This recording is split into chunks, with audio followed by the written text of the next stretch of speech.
നിങ്ങളുടെ ഇഷ്ട പരമ്പരകൾ എക്സ്ക്ലൂസീവായി സൺ നെക്സ്റ്റ് ആപ്പിലൂടെ തികച്ചും ഫ്രീ ആയി ഇപ്പോഴേ ആപ്പ് ഡൗൺലോഡ് ചെയ്യൂ.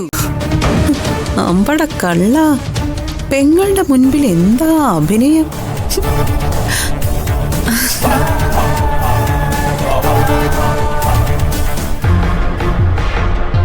എന്താ ഗിരിജേ, നീയും എന്നോട് സങ്കടം പറയാൻ വന്നതാണോ? അയ്യോ, എനിക്കൊരു സങ്കടവും ഇല്ല, ആരോടും ഒരു പരാതിയും ഇല്ല. ഞാനിപ്പോ വന്നത് വേറൊരു കാര്യം പറയാനാ. നീ ചേച്ചിയോട് തർക്കുത്തരം പറയാൻ നിൽക്കാതെ വന്ന കാര്യം എന്താന്ന് വെച്ചാ പറ. സതീഷിന്റെ വീട്ടുകാര് വിളിച്ചിരുന്നു. തിരിച്ചു പോകും മുമ്പ് അവർ ഈ വഴിയൊന്ന് വന്നോട്ടേന്ന് ചോദിച്ചു. അവരോടിപ്പോ എന്താ പറയണ്ടേ? ചേച്ചി എന്താ പറയുന്നെന്ന് വെച്ചാ അതുപോലെ ചെയ്യാം.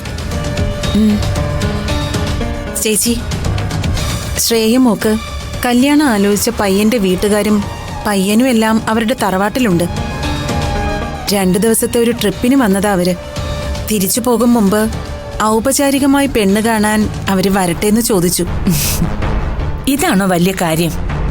അവരോട് വന്ന് പെണ്ണ് കാണാൻ പറ. അവർക്ക് പെണ്ണിനെയും നമ്മളെയൊക്കെ ഇഷ്ടപ്പെട്ട ഉടനെ നമുക്ക് കല്യാണം നടത്താം. മരുവത്തൂരിലെ ചെറുമക്കളിൽ ആദ്യത്തെ പെൺകുട്ടിയുടെ വിവാഹമല്ലേ, അതിനൊരു കുറവും വരാൻ പാടില്ല. പയ്യനും അവന്റെ വീട്ടുകാരും ഒക്കെ നമുക്ക് ചേർന്നവരായിരിക്കണം എന്ന ഒരൊറ്റ നിർബന്ധം മാത്രമേ ഉള്ളൂ. അത് ചേച്ചി ഒന്നുകൊണ്ട് പേടിക്കണ്ട. നമ്മുടെ കുടുംബത്തിന് പറ്റാത്ത ഏതെങ്കിലും ഒരു ബന്ധം ഞാൻ എൻ്റെ മോൾക്ക് വേണ്ടി ആലോചിക്കുമെന്ന് ചേച്ചിക്ക് തോന്നുന്നുണ്ടോ? അപ്പോ അവരോട് വരാൻ പറയട്ടെ. വരാൻ പറ.